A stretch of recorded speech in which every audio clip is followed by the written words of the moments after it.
비염의 증상에 대해서 자세하게 알아봤는데요. 요즘에는 또 이 어린 소아에게서 비염 환자가 또 늘어나고 있다고 합니다. 네, 소아비염의 경우에는 성장기에 많은 영향을 미칠 수도 있다고 하는데요. 아이가 비염을 앓고부터 집중력이나 학습에 방해를 받고 있다는 한 부모님을 만나뵀습니다. 환자의 화면 함께 보시죠. 네, 몇 년째 비염을 앓아온 8살 남자 아동인데요. 현재 일주일에 서너 번 치료를 받고 있는 중입니다. 상당히 증세가 심각해 학교 생활은 물론이고요. 집중력까지 떨어져 공부를 하는데 상당히 어려움이 많았다고 합니다. 주위 분의 소개로 알레르기 비염 증상이 좀 있었는데 계속 이렇게 일반 소아과만 다니다가 좀 근본적인 치료를 하고 싶어서 방문을 하게 됐는데 이렇게 한약 먹고 이렇게 물리치료, 코치료 이렇게 하니까는 굉장히 좋은 효과를 보고 있거든요.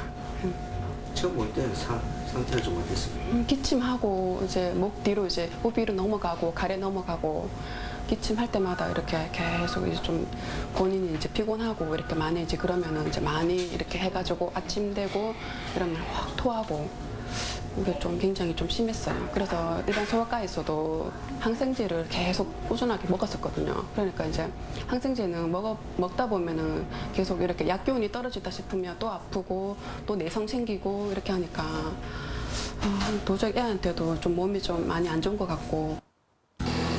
한약을 복용하면서 병원에서 비염 증세를 회복시켜주는 물리치료를 적절히 병행하고 있는 중인데요. 치료를 하면서부터는 아침, 저녁으로 심했던 기침과 알레르기 증세가 많이 호전이 됐다고 합니다. 다행이네요.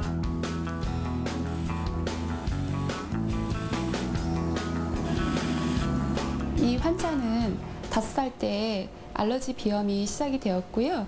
그 어린이집 다니기 시작하면서 아무래도 환경이 바뀌고 그로 인해서 면역이 떨어지면서 시작이 된 것 같습니다. 처음 내원했을 당시에는 5살 때부터 현재 8살 때까지 증상이 지속되어 오고 또 만성화되다 보니까 그 만성 비염의 전형적인 증상인 코가 뒤로 넘어가서 목 뒤로 기침을 많이 하고 있었습니다. 기침이 아침에도 많지만 잠잘 때도 많았기 때문에 수면을 제대로 못 취해서 낮에 집중력도 많이 떨어지고 또 기침을 오래 하게 되면은 토하기도 하고 전체적으로 몸에 발진도 있고 해서 많이 불편한 상태였습니다.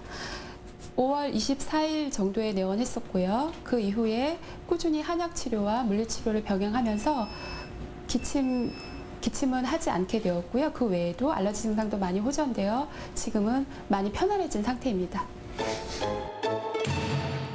네, 8살 된 어린이의 얘기를 들어보셨는데요. 그 코가 목 뒤로 넘어가고 또 아침에는 구토 증세까지 보일 정도로 상태가 굉장히 심각했습니다. 네, 또 요즘에는 이 환경 문제에 대한 영향도 많이 받을 것 같은데요. 그렇다면 이 소아비염은 어느 정도 많이 발생하나요? 네, 소아비염 환자가 현재 내원하는 환자의 40 내지 50%를 차지하고 있는데요. 문제는 그 수가 점점 늘어나고 있는 추세라는 거지요. 아이들 같은 경우에는 유전적인 원인으로 비염이 생기게 되거나 또 잘못된 식습관이나 환경적인 문제 등으로 면역이 약해져서 그로 인해 감기를 자주 하고 그로 인해 비염이 생기게 되는데요. 어린아이들은 자신의 증상을 잘 호소하지 못하잖아요. 표현하지 못하니까 대부분 코막힘이 있고 증상이 있는데 잘 모르시다가 콧물이 많아져서 목 뒤로 코가 넘어가게 되고 그로 인해 기침이 심해지게 됐을 때 그때 내원하시는 경우가 종종 있으십니다. 그래서 평소에 아이들의 얼굴이나 행동 이런 것들을 관찰하는 것이 조기 발견에 도움이 될 텐데요. 비염이 있는 아이들은 대부분 가려우니까 코를 만지거나 실룩거리고 또 킁킁거리고요.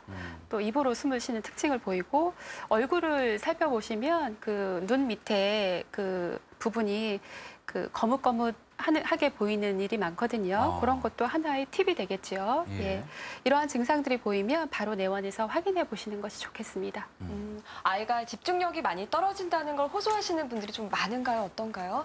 네, 비염이 있으면은 코가 막혀서 입으로 숨을 쉬게 되고요. 그러면 입맛도 떨어지게 되고 또 아까 말씀드린 것처럼 콧물이 목 뒤로 넘어가게 되니까 위액을 희석시켜서 위장장애도 오게 되고요. 그로 인한 성장장애 이런 것들 올 수 있습니다.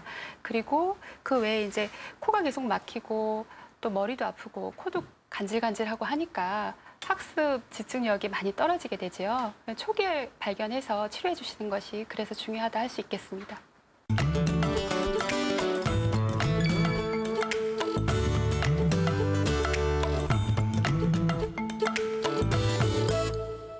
네, 소아의 경우는 이 비염이 심각하게 되면 성장 장애까지 올 수 있다고 하니까 참 걱정이 되는 것 같습니다.